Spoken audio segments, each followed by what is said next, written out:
Kick us off. Oh, I'm kicking us off. Awesome. Good ladies of Moms in Real Estate. How is everyone today?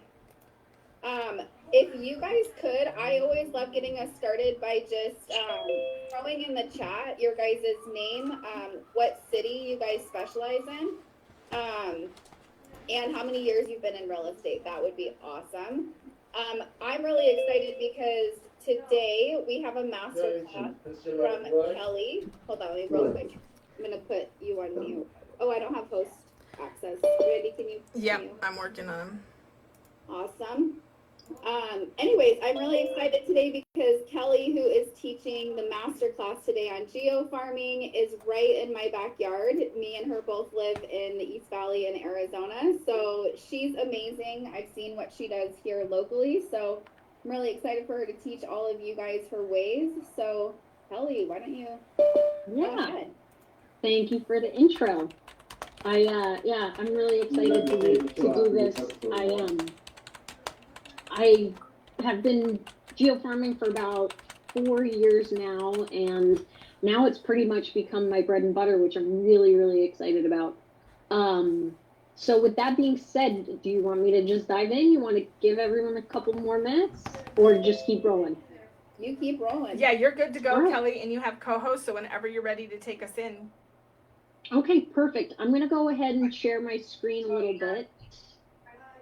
Let me just get back to the presentation. Okay, just if you guys can confirm, you can see my screen, right? Yep. Looks great. Kristen, can you see my screen? Yep, it looks great, Yes, Kelly. Sorry. Oh, okay. No, you're totally fine. Totally fine. Okay, so welcome. I'm really glad everybody's here. I know everybody's busy, so it means a lot that you could hop on this free masterclass here on how to build a 6-figure geo farm. So with that being said, here we go. All right, so I am Kelly Saggione. I am currently an agent with Real Broker here in Gilbert, Arizona. I've been in business for about 12 years. I was an Icon agent with EXP, and now I'm with Real Broker. I was previously a kindergarten and 3rd grade teacher. I have 2 kids. My son Guy is 8, and my daughter Robin is 6. And they are in the throes of everything the littles are doing, sports and Girl Scouts and all the things. So it's busy around here. I've sold over $100 million in real estate. I'm from Cornwall, New York. If anybody is from that area, it's always just kind of fun, if anybody's from the New York tri-state area. And then I'm an ASU alumni. I played women's rugby at ASU. So that's just a little bit about me. I am a full-time agent. I have a full-time director of operations. His name is Marlon, and he's amazing. And then I have 1 buyer agent, and that makes up the Kelly Saggione group. So let's talk geo farming. So does anybody here currently geo farm on any level, on like a really baller level, or even just getting their feet wet with it?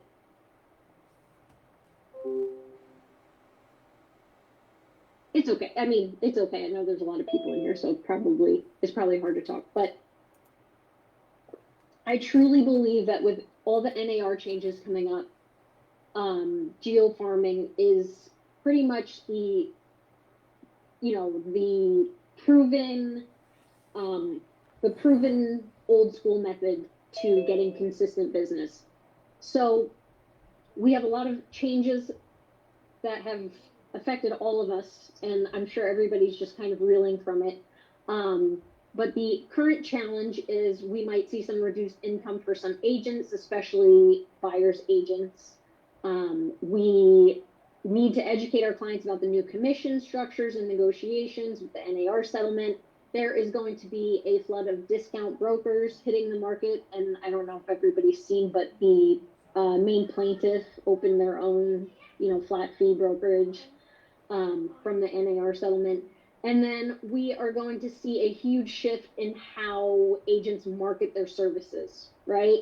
So more than ever, it is going to be crucial for us to communicate our unique value proposition, to really position ourselves as the knowledge broker wherever we're doing our marketing. So, oops. What is geofarming? So I was actually really surprised to know that a lot of people don't know what geofarming is. So geofarming is just hyper local marketing campaigns to one specific community or area. So for example, you'll hear me refer to my geofarm. It's called Waterston. So you might hear that throughout this presentation. But really geofarming has several objectives, but it is most and foremost to list homes. I think it was on BAM Media where I saw it's no longer, it's list to exist. So basically, if we want to stay in this business, we need to list homes. I've always been told that one listing is the equivalent of working with 5 buyers in terms of time comparison. So you can hold a lot more listings at one time, and then you can generate those buyer leads from the listing. Hey, real quick, Randy and Kristen, is there a way that I can turn off the dinging of the doorbell sound? I was just wondering that myself. I'm going to keep playing with it in the background, Kelly. We'll see if we can. Okay. We can So mute sorry. No. I'm doing kind of a spaz. I know. We're messaging about it. We'll see if we can turn off the notification. Thank you. All right. I'm sorry. Okay. So with Geo Farming, obviously we want to list as many homes as possible, but also our objective is to help buyers, right? We want to earn referrals. We want to build our own brand awareness and show that we are the knowledge broker of the community, of the area. We want to provide as much value as possible. We want to build the community up itself. We want the residents to engage with each other. We want to promote small local business owners who live within that community. And we want... Sorry, I just had to join a... And we want to promote the community as best as possible to increase home values. My goal is always to make Waterston the sexiest community that everybody wants to live in. I want to build an urgency around it that when a house hits the market, you need to scoop it up because it is the best place to live. So that's a little bit on geofarming just as a whole. So why it's a winning pillar going into 2025, and I stand by this. It is very sustainable. A lot of it can be automated. You can set your budget and you can stick to it. You can work, you can do a lot of sweat equity within your geofarming. If you don't quite have the budget, I read a lot of the threads on Moms in Real Estate. People are just getting into it. Maybe they have a second job, but they don't have a lot of money to throw behind marketing. And that's part of the beauty of geofarming, especially as the weather gets nice out. Throw your headphones in, you can start door jamming, you can deliver pop-bys to the residents, you can do community events outside for relatively inexpensive. So there's a lot of ways that you can work within all different sorts of budgets. In a changing market, you can certainly double down. Like I know for me, when rates, started to go up, a lot of agents pull back on their marketing. That's when I double down because there's going to be a lot of abandoned clients coming up. Obviously people get into real estate, they sell a couple homes and then they throw in the towel. So there's a ton of abandoned clients out there, and my intention is to scoop them up as part of my marketing plan. It's scalable and it's extremely duplicatable. So for example, my Geo Farm started as one community and then they built 2 additional phases onto it. Waterston South was the original one, then they built Waterston North, and now they're building Waterston Central. So basically all I've done is just rinse and repeat everything I did from that first community. So it's extremely scalable, duplicatable in if you're a team lead, you can teach this process, this entire framework that I have, you can teach it to an agent on your team and they can do it in their own neighborhood, right? So, or if you master one community, you can always expand and do another one. So a lot of it is just recycling your old content and it becomes extremely streamlined. And then I also look at this as part of my exit strategy when I retire. With market share of a huge master plan community, I can sell my book of business to a hungry agent. I can co-market with them for 6 months. And then I actually have something that I can sell to an agent who I actually have something that a book of business that I can sell that has an extremely good return on investment and the value is clearly there.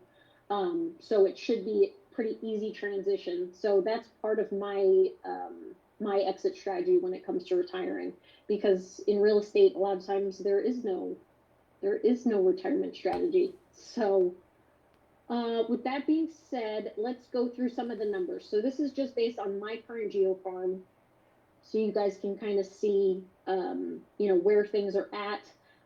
This actually needs to be updated. I am approaching 700 homes in my current Geo Farm. It is a little bit less than $1 per house, and that's sending 2 pieces of print collateral per month. My current GCI, I've actually crossed over the $300,000 threshold. 1,000% return on my investment. So it is by far the best lead pillar I have. I keep, I totally suffer from shiny object syndrome. And I get these itches every once in a while, like, I can bring on another lead pillar. And I'll sign up for like Broker Spot or there's a couple newer ones out there. And I do it, and then the leads come in, and people are like, F you, why are you calling me? Oh, I bought a house 2 months ago. I don't know where you got my information from. And I'm just continually disappointed by online leads, even though I think there's something about them where it feels like that instant gratification. But really, if I just take that money and I just keep throwing it at my Geo Farm, the return is way better. So, and plus it's a lot more enjoyable. People are calling me. I'm getting the come list me calls. It's not me calling people because they drop their information in a wide, like a wide-based random website.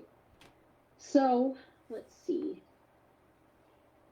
So what I get a lot of times from my Geo Farming is it's built a lot of trust within the community.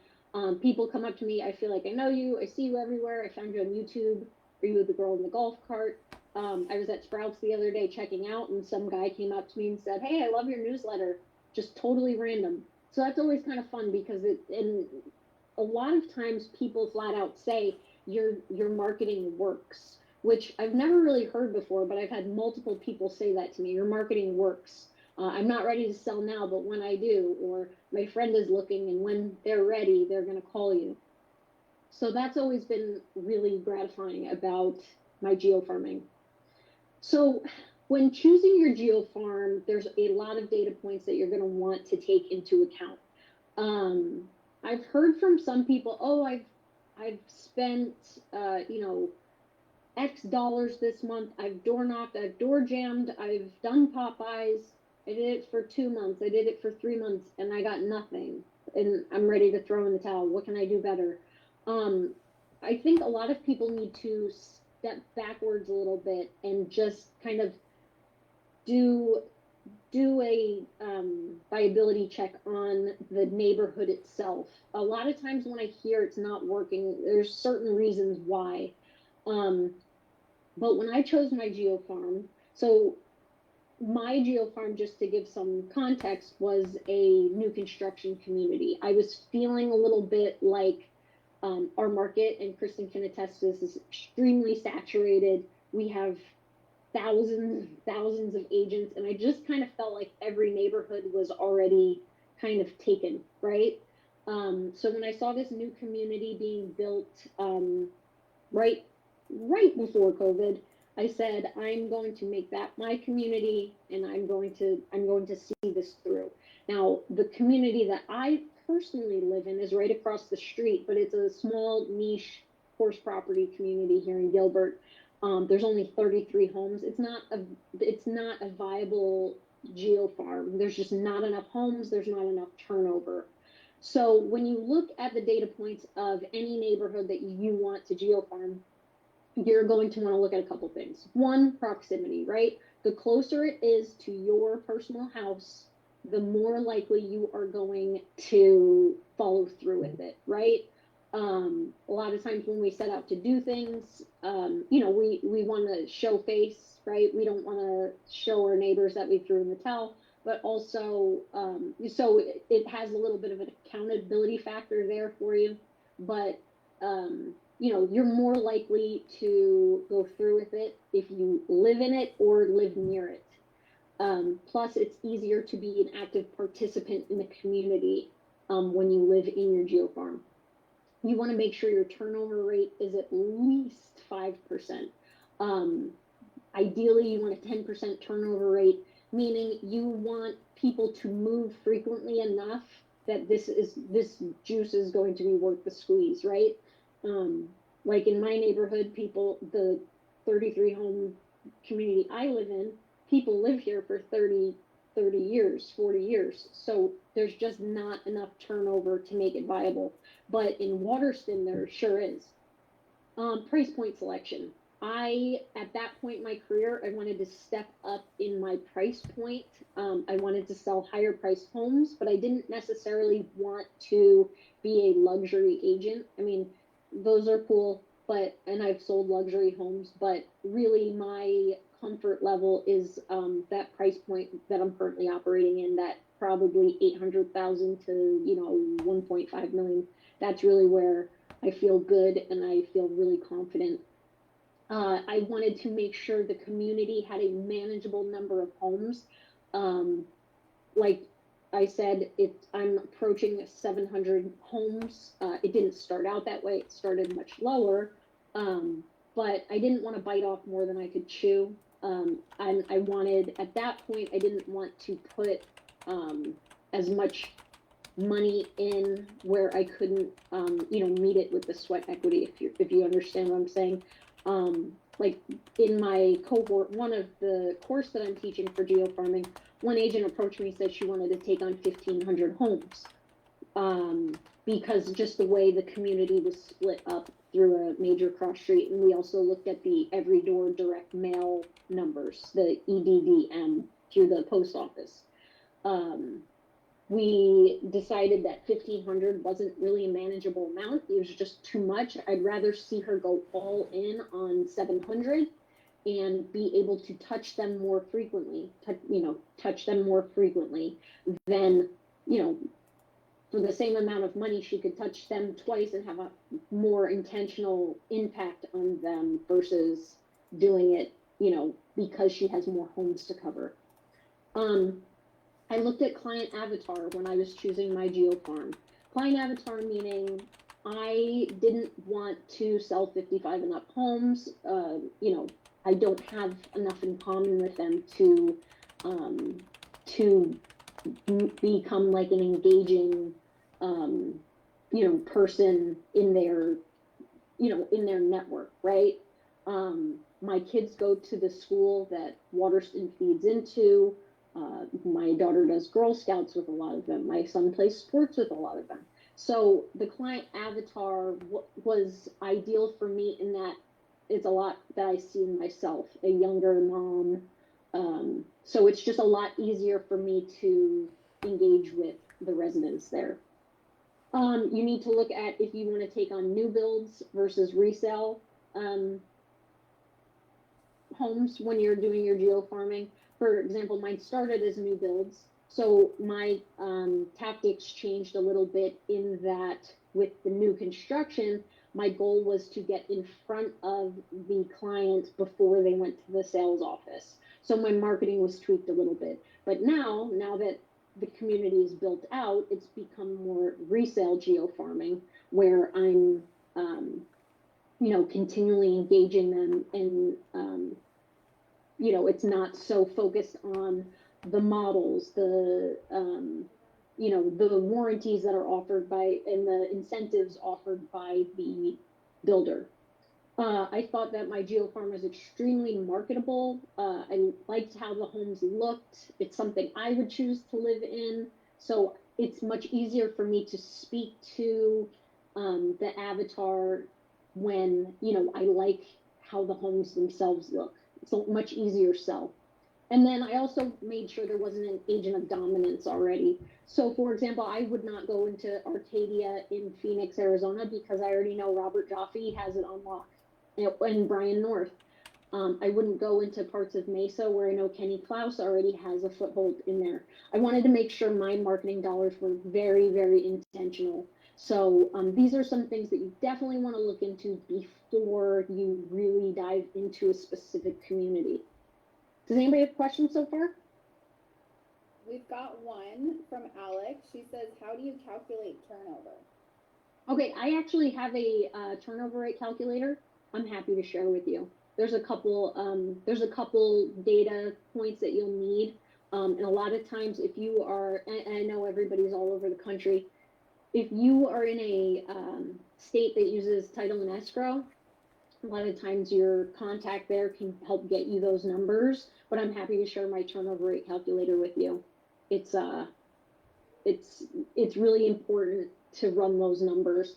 And then I have actually some really cool other data points that the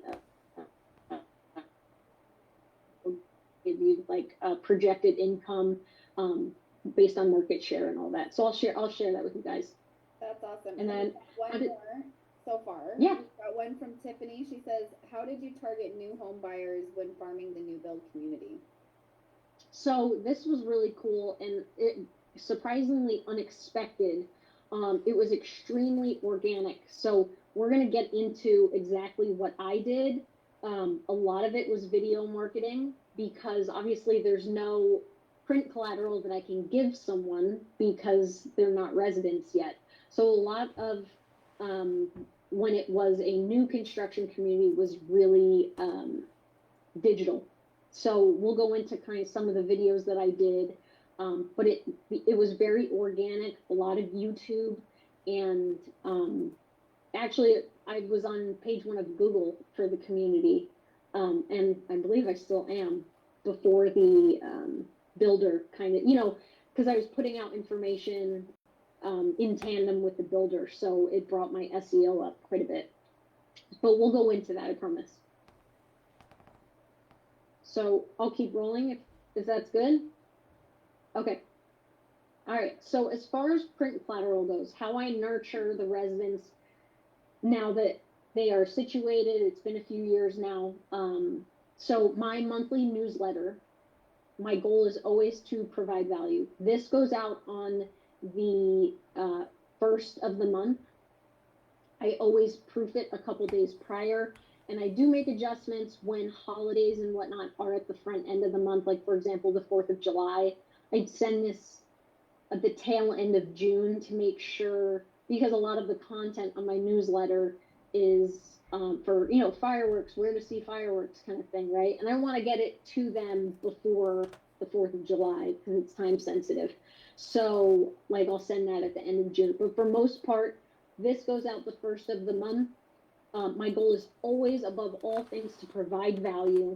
My intention is always to touch any type of personality that sees my newsletter. I think you can certainly use, there's some companies out there that will help you with great newsletters and postcards. I personally like to have a little bit of creative control because, like I said, I like to hit all different personality types, and I don't want all of my stuff to just ooze real estate. My goal is always to provide value, and there's a little bit of something for everyone on there. So I do provide market stats. that's always something I try and touch on, and I always do include recent real estate activity. I include a coupon with the local business, bonus points when it is a local small business owner who lives within the Geo Farm. I try and hook up with those people as much as possible, so that there is always a little bit of more intention for them to want to share and push it out. Like, oh, did you get my coupon? Things like that. I love QR codes. I put QR codes on all of my newsletters, and I can show you the backside of one as well. And I made a hashtag for my community, hashtag WaterstonAZ. That way, when anybody goes on social media and they start typing in Waterston, you'll definitely see my face.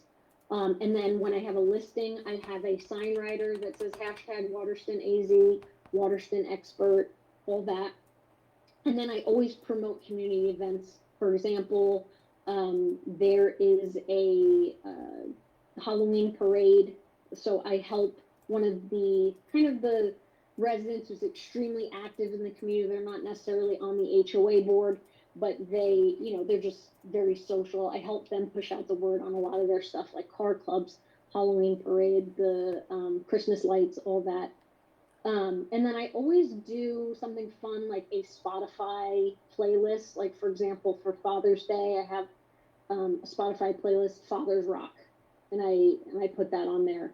Or Halloween, I put on the Thriller playlist, right? So just to kind of make it engaging, I always also push out one of my recent YouTube videos. Sometimes I do the QR code here to my Instagram if I'm trying to grow or push out information there. I just kind of keep this fluid. So I have a template for this that you guys are welcome to have. I see one quick question where I put the playlist. It's hard to see, but it's on the back side of this. You'll see when I send you the template. It runs in the bottom here on the opposite of the page. And then I also send mid-month what's called a door jammer. Sometimes it's basically I have that delivered by a company here called the Flyer Guys. They do door-to-door deliveries, and I have it put in everybody's door. So I try and change the modality of how I give out the print collateral. The newsletter goes on a full-size sheet of cardstock. It's 8.5 by 11, and that goes out through EDDM, every door direct mail. And then the door jammer is usually a half sheet of paper printed backside, two-sided, and then that gets delivered to people's doors. That way, people, like for me, I never check my mail. I never check my mailbox. But I do know that for those people who don't check their mailbox, they also go through their front door. So people are seeing me no matter what. And this is just the print collateral side of things. So I also layer in other aspects to this hyper-local video. So I do neighborhood tours, frequently asked questions. I recycle a ton of old content. My B-roll a lot of times just happens to be me walking through Waterston or old drone footage from old listings in that community, right? So then when I do my social media marketing, I go ahead and, I might make a, what's the market update for Gilbert, but then it's layered on top of B-roll of Waterston. And I always use my hashtag at the bottom. So there's always some Waterston aspect to most of my marketing.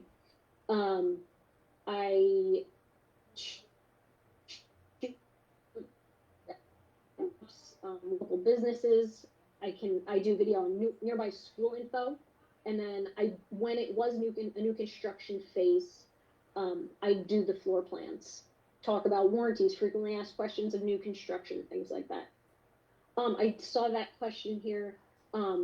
So here in Arizona, it's called the Flyer Guys, and they do the door-to-door delivery. Outside of Arizona, I have no idea. I'm sorry. I hope that helps.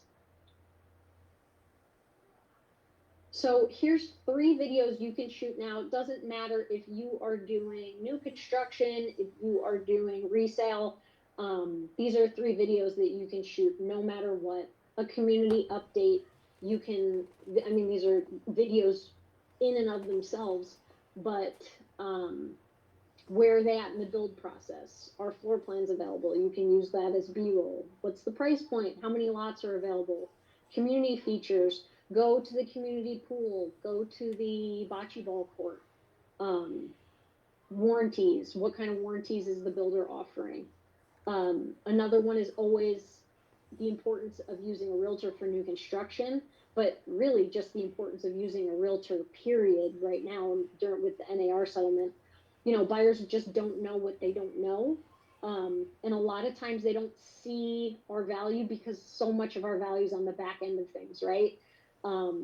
You know, it's not just showing houses, it's, you know, putting out fires that they don't even hear about. So we need to let people know what we do and how we do it. And this is especially important if you do new construction, especially because a lot of the inbound leads you might get are from people who don't live here and they need boots on the ground. It took me 6 months to get my first client, my first client, and she was a buyer in New Jersey.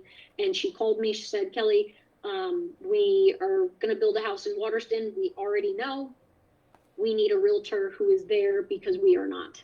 Can you help us? I mean, there was no interview, there was no nothing.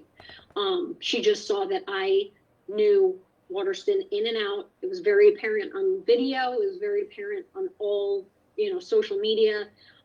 So, I mean, that is a great video for you to have in your toolbox. And then model home tours are always great. You know, they're very sexy people, you know, and they're easy to do. A lot of times the builder doesn't mind if you do it in the models. So those are 3 videos you can shoot now.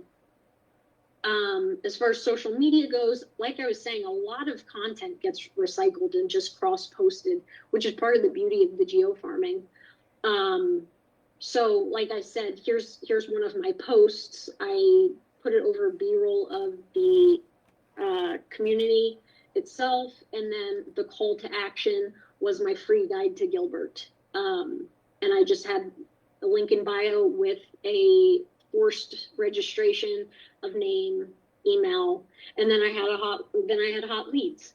So I always stay true to using my hashtag. I have a strong call to action always with these lead magnets, free guide to Gilbert. I have one for golfing in the area. I have one for, you know, a new construction one. So those are really important that you should start making some of these lead magnets. I use ManyChat. I'm sure a lot of you do. If you haven't heard of ManyChat, basically it's comment, guide, and I'll send you my free guide to Gilbert.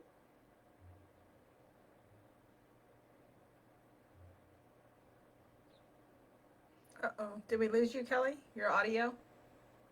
Can you hear me? Yeah, you're back. Oh, there you go. You're You back. just froze for a minute. Oh, okay. I'll back it up a little bit. You heard me on ManyChat, right? Yes. Okay, cool. And then you can always retarget across your platforms, right? A lot of that takes a little bit more SEO, and if you have someone managing your SEO, but you can retarget across platforms where you will continue to show up in front of people once they get on your website. So basically, just the rule of 7, people need to see your face a certain number of times before they start considering you the expert, right? So if you want to be the dominant agent, you need to have consistent marketing, always provide value, and always raising awareness. My goal is always, I want to provide value above all else. I want everything I give to be fridge worthy. I think that's why I struggle a lot with some of those like pre-made flyers or pre-made postcards that, you know, you probably get marketed to a lot. You know, I don't know that people love the recipes and, you know, things like that, but I try and make my content hyper local, things that I would want to know about, because like I said, I picked my client avatar based on me, right? And I think that that's why a lot of the come list me calls are so easy, because they probably see something in me that resonates, right? And the value and information that I'm providing likewise, you know, is something that they connect with. So let's keep going. So the results of my geo farming, the highest price sale of my career was from geo farming. And the funny part is it wasn't even in the geo farm. And you'll learn as this takes on a life of its own. A lot of the transactions you do won't necessarily even be within the geo farm. Every deal I have going right now is has a genesis from my geo farming efforts, but I'd say half of them aren't even in the geo farm, because a lot of times people think they want to live in that community, and then, you know, something changes. They, you know, maybe they look and they're like, oh, this isn't quite what I had in mind, and then I take them somewhere else. Their price point changes. So that's kind of the beauty of geo farming, is it can take you way outside of where you even started. With geo farming, I've learned that a lot of my listings end up as dual agency, which I don't know if that's good or bad nowadays with the NAR settlement, but you know, because I go very aggressively when I have a listing in the community with my open houses, and people end up stopping by there. I'm on page 1 of Google. If the resident is local, usually they are buying and selling, and then the ease of the deal. They've already qualified me, they've already vetted me. It's just a very, very easy connection with these clients and with these residents, because, you know, I've already showed my value. It's a very warm connection. And then the stream of referrals, neighbors talk to neighbors.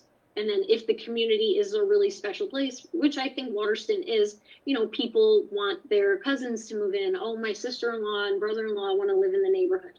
So they put me in touch with people that want to be in there. And they know that the best chance of finding a deal or a home is through me, because I've got my ear to the ground on everything. So with that being said, what's next for me to keep building on my geo farming? I started New Construction 101. It's a playlist that I have in my YouTube, and it's just all about new construction. It's also kind of another nice lead magnet that I can offer people when they are searching online. And then yeah, so I'm just taking all the frequently asked questions, and I've just broken them down into really short videos. So this is what I'm working on now. So that's, I mean, that is a very, very quick overview on how you can build a consistent 6-figure geo farm. So with that being said, what questions I've seen a bunch pop up. So I wanted to, oops, what did I do? There we go. So why don't we go over some of these questions? All right, do you want me to read them to you, or do you want to read them? I saw one. Really fun is if the people that asked them take themselves off mute, and if you want to ask, so Lauren is one of them. Cool. Hello.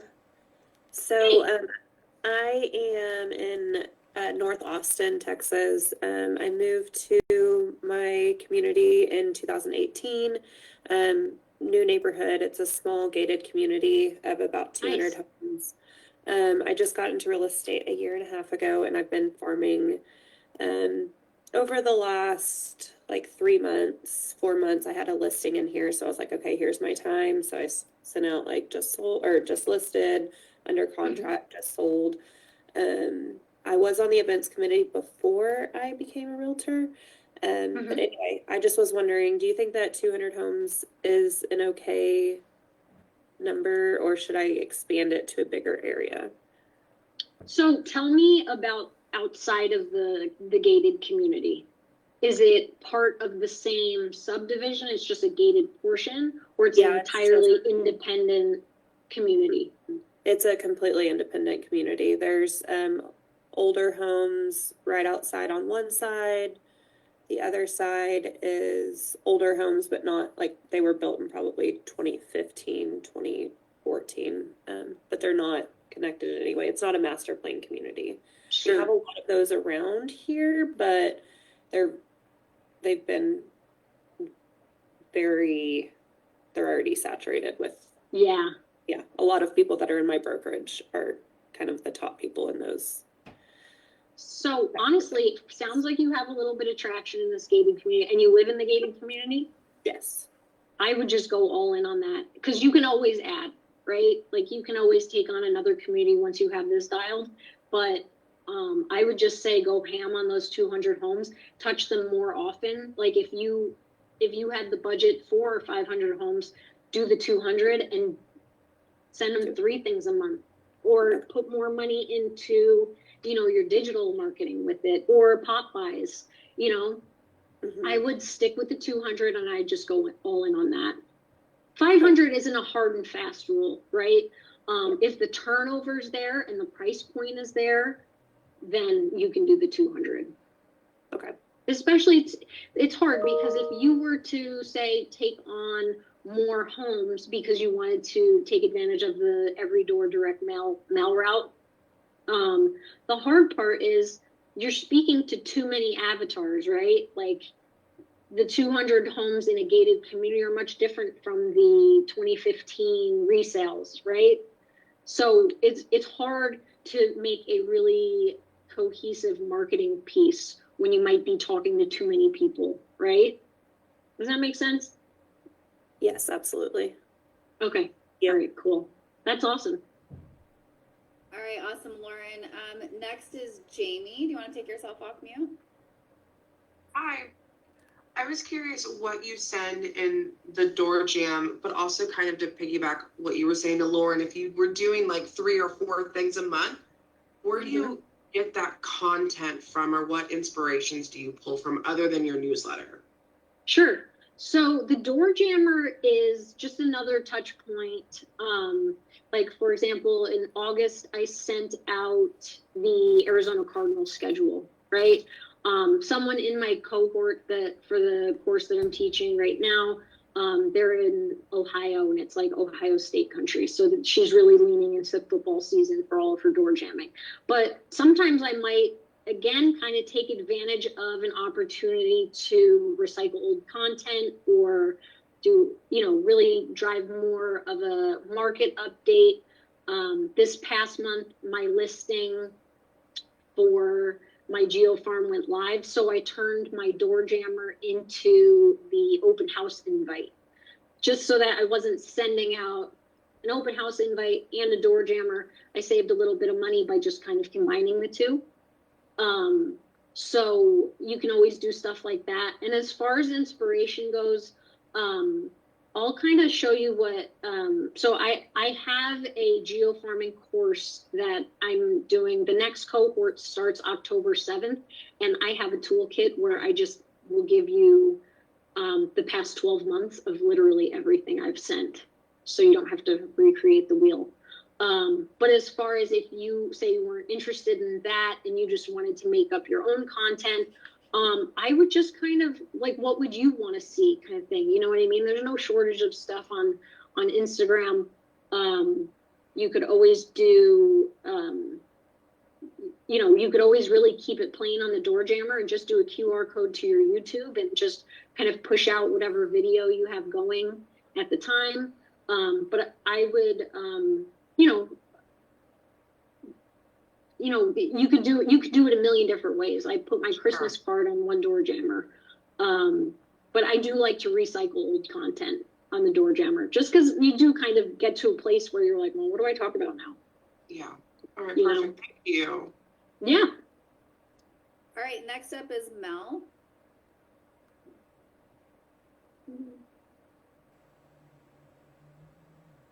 Was that me, maybe? If you asked a question about... I did. Yes, go ahead. I was wondering who you use to handle your geo farming on the websites and just out on the internet. And are they a local person or national company? And if they're local, how did you find them and vet them? So I currently am doing it myself. I had someone in my, because I'm at Real Broker, so I have a Lofty website, and I have Follow Up Boss as my CRM. So when, so I have everything kind of set up that way. That got, like I said, someone local in my office building. But you can find these companies that can help you with SEO. A lot of times I do run ads on by myself, just because I want to do a lot of A and B testing. So I'll try it one way, pushing out content a different, you know what I mean? And then I can compare the two. But it's definitely a process. I've had a hard time outsourcing marketing, because even like I was saying with those pre-made postcards that you can get, I like to have a little bit more creative control, because nobody understands the community better than I do. And I'm not saying that from a place of like control, because I would love to get some of this stuff off my plate. But it is hard to find someone or a company that can really help dial that in for you. But so I don't really have a recommendation for an SEO company. But if anybody does, drop it in the chat, because like I said, I'd love to take that off my plate as well. Thank you. All right, and then we've got, sorry, Alex, do you want to take yourself off mute again? Yeah, hey, I was just curious, so are you using the Postal Service EDDM for the newsletter, or I'm just not sure how that works. Like, do they stuff and address the envelopes for you, or? So it actually doesn't even come in an envelope. I use my title and escrow company to print. They will print out the flyer for me, and then they will send it to the, well, hold on. I'm sorry. Let me back that up. So the design gets sent to a company called Prime Source, and they print it out on 8.5 by 11 cardstock front and back. And then that gets shipped through every door direct mail. Does that, yeah. So it's not being folded and put in an envelope or anything like that. It just comes in the mail as that cardstock.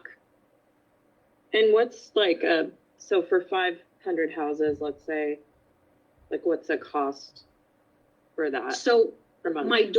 my door jammers cost $95 a month, and then because it comes out to be a little bit less than $1 per house. So I'd have to run some numbers, and I can get back to you on that if you want. But I can get you the amount that it costs to send for 700. Awesome. On yeah. my route. If it's not too much trouble. No, not at all. Just Alex. Are you Alex Sand? Yes. Okay, perfect. I'll let you know. All right, Precious, do you want to take yourself off mute? Yes, hi. Hey. So I just have a question, I guess, on more so like your opinion, because you mentioned you wouldn't go after a neighborhood that's already being farmed predominantly by another agent. There was a subdivision that I don't live in it, but I live near it. And it's higher price points for our area. The homes are priced maybe between 1 to 3 million, more or less. They're acre lots, and so in the neighborhood, there's a lot of development that goes on, with kind of like custom builders and stuff. So in that neighborhood, I've sold 3 homes in that neighborhood before.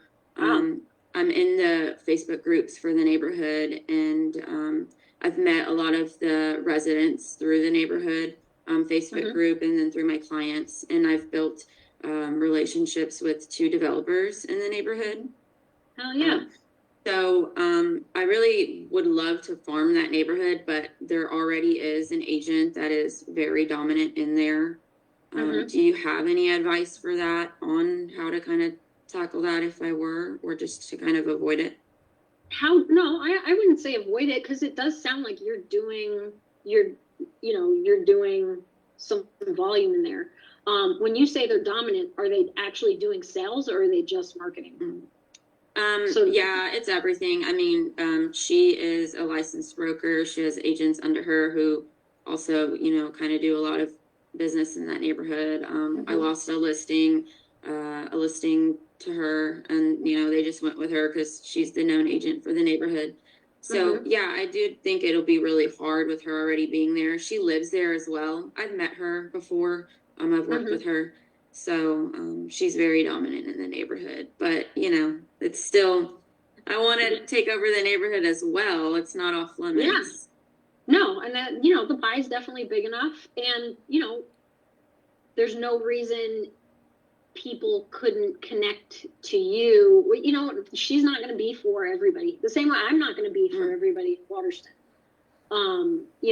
That's just a fact. And then people also, you'll definitely have residents in there who want to shop, so give them the second option.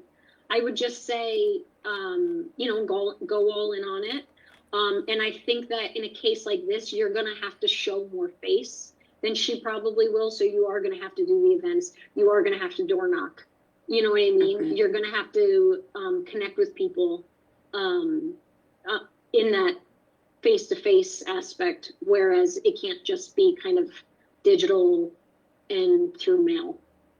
Right. Do you think it would be a better idea maybe to just start in the neighborhood that's next to it? And it's a bigger neighborhood. The price points aren't as high, but it's a really nice neighborhood that I don't think is taken yet.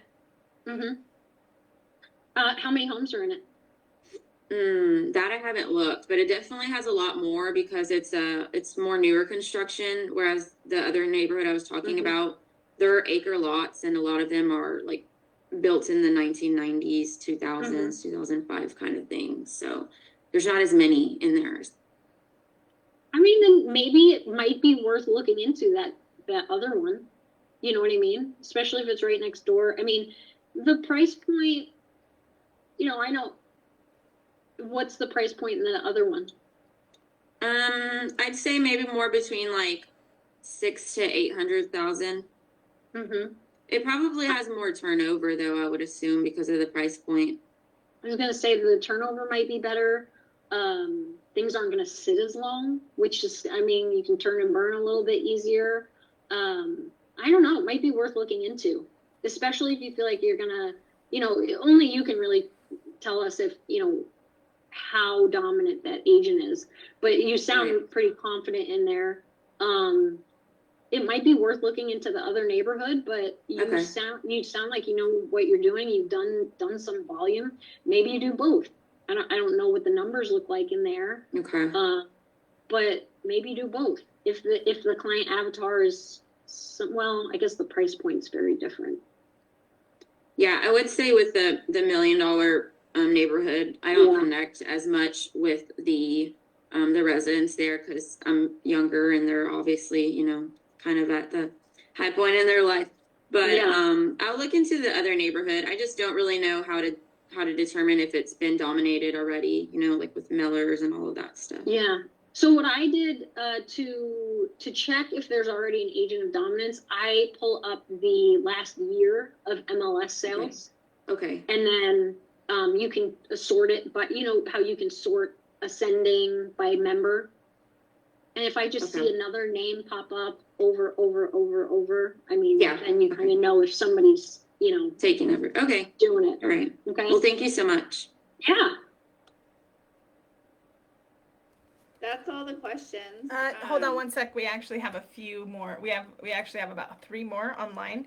I know we only have about 2 or 3 minutes, but real quick, Jackie is in a small town in Nevada, so she has about 2,700 population, and she's asking, how do I figure out how to ship to my town? Since my town is like, it's special. It's a small military town. We only receive P.O. box in most cases and home delivery on packages. Ooh. That's an excellent question. I can find out through Prime Source, because my print company who handles my EDVM, they will do nationwide, so we can definitely put you in touch with them. Perfect. And also, they can answer that. Yeah, and I also have a company too, Jackie, that has worked with some of our rural agents, and it does take a little while to get up and going, but you can reach out to me too. And so between Kelly and I, we can help you with that. Brandy is asking if you have an admin or an assistant that help you with this, or do you handle this yourself? So my Marlon, my director of ops, he helps me with it as well. My title and escrow, the marketing girl in that department, she helps me quite a bit. But a lot of this is very much just updating the CSV file of the residents, because there's turnover every month. And it's just, I have it extremely systematized. You know what I mean? I've been doing this month after month after month. And so I know, like, oh, it's the, 15th of the month. I need to start the proof for the newsletter. Oh, it's, you know what I mean? I have my calendar target dates. Because I've run through these months over and over, I know that, July, I need to start earlier, things like that. So I have the events already pulled up. My newsletter is already templated, so it's just drag and drop. And it's just extremely consistent. My colors don't change. My layout doesn't change on any of the stuff. So I just have it really dialed. So it really does not take a lot of time at all. Yeah, that consistency pays off.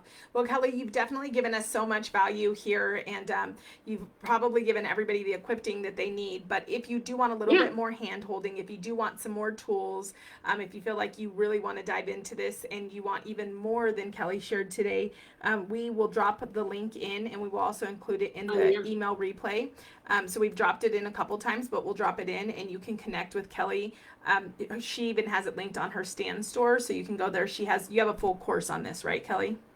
Yep, I've got my Geo Farm Advantage course. It's a 12-week course.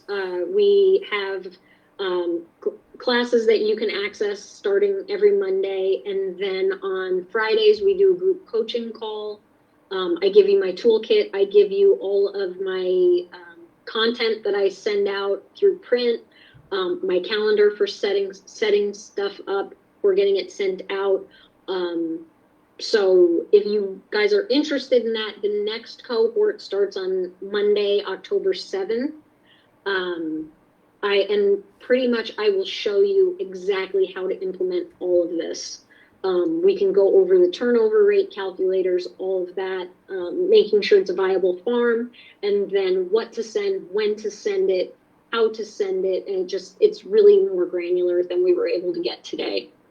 So I'd love to have you guys there.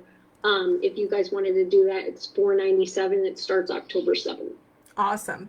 And one last thing, Kelly, I know you mentioned a couple tools, and I remember on your slides it said as attending there was there. So will you make sure that we have links to those? And then for everyone that's attending, when we send out our weekly emails, we're definitely going to be including Kelly's replay, and we'll go ahead and include links to the freebies that she was gracious enough to go ahead and offer to the attendees as well today. Yeah. Well, friend, we appreciate you. Kristen, anything else before we wrap up? You did great, Kelly. I'm really proud of you. It was really good info. Thank you. Randy's chomping at the bit to. I'm messaging Kristen, and I'm like, does Kelly give me access? I want in. Yes. So no, I'm happy to help, and you guys can always give me a follow on Instagram too. We can connect that way. That's probably where I'm most active. I put your Instagram for everyone to follow you while you were talking today, so hopefully everyone went and followed you, and we appreciate everybody. Yes, ladies, have a wonderful day. Talk to you all soon. Bye, guys. Hey. Bye.